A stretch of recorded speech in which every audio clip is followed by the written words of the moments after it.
The wire से बातचीत करने के लिए। सबसे पहले मुझे यही बताइए आप कि तबलीगी जमात आखिर क्या चीज है, ये किस चिड़िया का नाम है? अचानक 100 साल लगभग गुजर जाने के बाद भारतीय जनमानस को ये परवाह क्यों हुई कि ये क्या चीज है?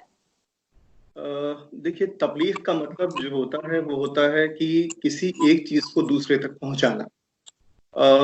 इसको अगर हमें समझना होगा तो हमको इसको 20वीं सदी के इस्लाम से जोड़कर देखना होगा।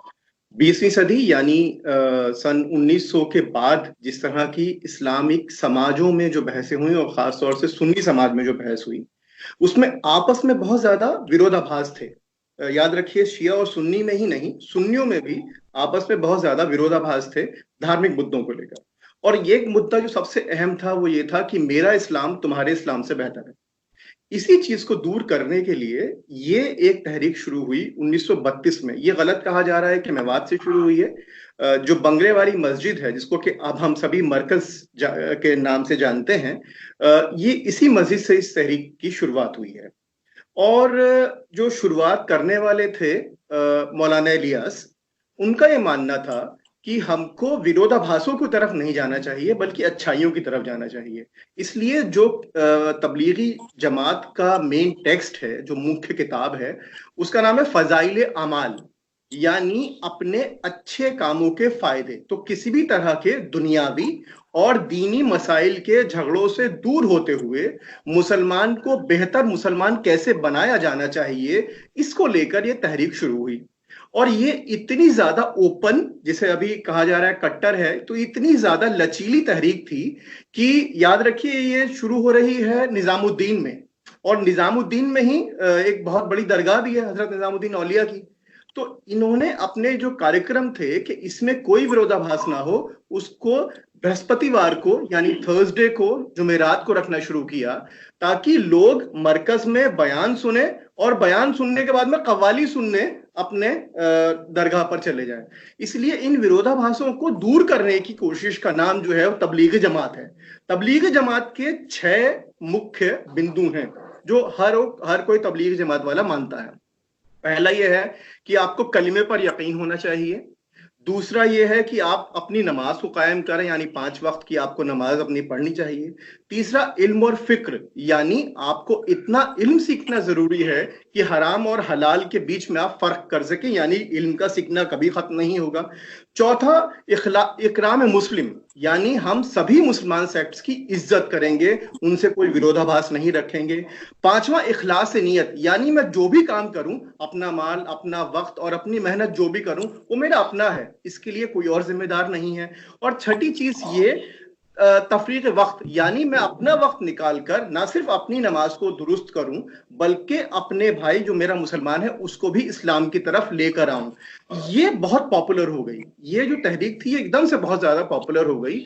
और इसके 2 बहुत मुख्य वक्तों पर इस तहरीक का जो भूमिका है वो बहुत अहम है। एक है 1947-48 के वक्त में, जब भारत आजाद हो गया, आरएसएस पर प्रतिबंध लग गया, तो तबलीगी जमात पर प्रतिबंध लगाने की बात भी कही जाने लगी। उस वक्त में मौलाना आजाद ने एक बहुत अच्छा एक वक्तव्य दिया था। उन्होंने ये कहा, ये वो लोग हैं जो जमीन से ऊपर और आसमान से नीचे की बात करते हैं। जाहिर सी बात है, क्योंकि ऐसा कोई ऑब्जेक्टिव नहीं था। और उसके बाद में तबलीग ने अपने आप को हमेशा भारत के साथ जोड़कर, यानी तबलीगी मरकज में जितनी भी दुआएं होती हैं उसमें सबसे अहम दुआएं जो हैं वो इस मुल्क की सलामती के लिए होती हैं। ठीक है, तो इसका मतलब ये हुआ, ये स्प्रेड होती चली गई। जैसे जैसे चीजें बदलती गई वैसे वैसे तबलीग में लोग आने लगे, क्योंकि यहां विरोधाभास नहीं था। इसके 2 मरकज पैदा हुए, एक मेवात में और दूसरा गुजरात में। याद रखिए, गुजरात के अंदर जिस मजहबियत को आज हम इस्लाम कहते हैं वो तबलीगी जमात की वजह से बना हुआ है। तो इसका मतलब ये लचीलापन इस ऑर्गेनाइजेशन का था। और सबसे अहम बात कि किसी भी तरह के राजनीतिक मामले में हम हस्तक्षेप नहीं करेंगे। याद रखिए, जो चर्चाएं हो रही हैं उसमें लगातार बराबर ये बात आ रही है कि बराबर में ही थाना है। एक बहुत बड़ा बंगले वाली मस्जिद का हिस्सा थाने को दिया जा चुका है। थाने में एक स्पेशल सेल है जो लगातार पूरा रिकॉर्ड मेंटेन करती है तबलीगी जमात में कौन आ रहा है कौन नहीं आ रहा है। यहां तक कि तबलीगी जमात का जो मरकज है बंगले वाली मस्जिद, वहां पर अजान नहीं होती ताकि थाने में किसी को परेशानी ना हो। तो इसका मतलब सीधा ही लचीलापन है। इससे पहले कि हम बात पर आए कि अभी जो हो रहा है, जो उत्सुकता अब जागी है और जो आलोचना अब हो रही है, जब प्रोपेगेंडा के केंद्र में, मरकज का मतलब भी केंद्र होता है और प्रोपेगेंडा का मरकज बन गया है एक तरह से तबलीग जमात का ये हेडक्वार्टर। मैं आपसे ये जानना चाहती हूँ कि इसका इंटरनेशनल जो कनेक्शन है, जो लिंक है, वो क्या है? क्यों इंडोनेशिया, क्यों बाकी वेस्टर्न कंट्रीज और बहुत दुनिया के तमाम 150 मुल्कों में बताया जा रहा है कि लिंक्स हैं? इस सब को भारतीय दर्शक कैसे समझेंगे? देखिए, सीधी सी वजह से मैंने बताया कि सबसे अहम चीज ये हुई कि ये इसका जो स्प्रेड था वो भारत में, उत्तर भारत में बाद में आया, दक्षिण भारत में पहले गया। और दक्षिण भारत में इसके केंद्र जो थे वो कर्नाटक था, गुजरात था और केरल था। इन तीन केंद्रों के लोग, याद रखिए कि भारत में जो मुसलमान बाहर जाता है वो ज्यादातर इन्हीं तीन क्षेत्रों से जाता है, गुजरात से, तमिलनाडु से, तमिलनाडु, आंध्र प्रदेश और कर्नाटक, और सबसे अहम गुजरात। तो उसका जैसे जैसे ग्लोबलाइजेशन होता गया, पश्चिम दक्षिण दोनों भारत में, हाँ, जैसे जैसे इसका स्प्रेड होता गया वैसे वैसे जो अंतरराष्ट्रीय स्तर पर लोग थे वो भी जुड़ते चले गए। अगर कोई ऐसी ऑर्गेनाइजेशन होगी जो ये कहेगी कि हम अच्छाइयों की तरफ बुलाएंगे, बुराइयों से रोकेंगे, तो उसकी अपील बढ़ जाती है।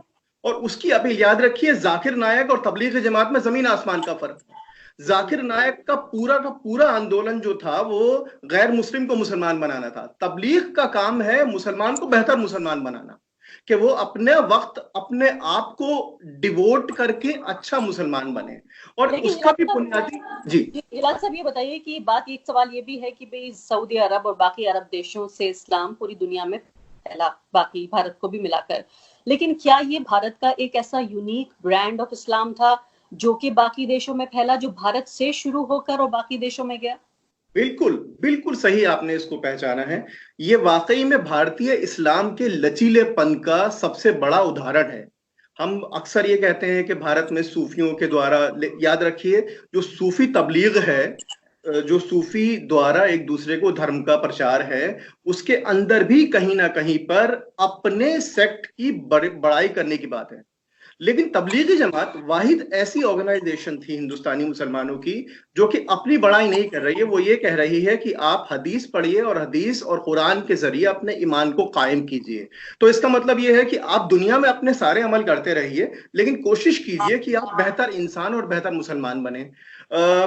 ये तो अभी की बात है। याद रखिए कि बाबरी मस्जिद वाला जमाना चल रहा था, तब बाबरी मस्जिद के किसी भी आंदोलन में तबलीग के लोगों ने कोई सक्रिय भूमिका नहीं निभाई, क्योंकि उनका कहना यह था कि हम पहले अच्छे मुसलमान तो बन जाए, मस्जिदें बाद में बचा लेंगे। इससे ज्यादा यूनिक जो पॉलिटिकल पोजीशन हो सकती है, मुझे लगता है कि किसी और ऑर्गेनाइजेशन की थी ही नहीं। तो इसलिए जो भारत के कट्टरपंथ इस्लाम को बढ़ावा दिया, या इसका पॉलिटिकल इस्लाम से कोई लेना देना है, या वहाबी इस्लाम से लेना देना है, क्या इससे भी जोड़ के देखा जाना चाहिए? देखिए, ये एक तो ये जो शब्द है कट्टरपन, मुझे लगता है कि इसको थोड़ा सा खोलने की जरूरत है। कट्टर इस्लाम का मतलब सिर्फ ये, या कट्टरवाद का मतलब सिर्फ ये नहीं होता कि आप बंदूक लेकर किसी को मार दें। कट्टरवाद के तीन संभव मायने हो सकते हैं। एक ये हो सकता है जो हम ग्लोबल आईएस टाइप का जिहाद देखते हैं कि मेरा मजहब सबसे अच्छा, मैं उस पर कोई सवाल नहीं सुनूंगा और मैं, अगर आप नहीं मानेंगे तो मैं गोली मार दूंगा।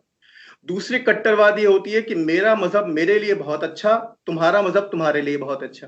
लेकिन तबलीग ये कट्टरवाद की जो बात कर रही है वो तीसरी तरह की बात कर रही है कि मेरा मजहब बहुत अच्छा लेकिन मैं उसके काबिल नहीं हूं, तो मुझे अपने आप को उसके काबिल बनाना है, तो मैं कट्टर अपने आप को इतना कमिटेड कर लूं। कट्टर का मतलब कमिटेड होना है यहाँ पर, कि मैं इतना कमिटेड कर लूं कि अपने आप को बेहतर इंसान और बेहतर मुसलमान बना सकूं। तो उस तरह से वाकई में एक कट्टरवाद है, लेकिन ये कट्टरवाद अहिंसक किस्म का कट्टरवाद है।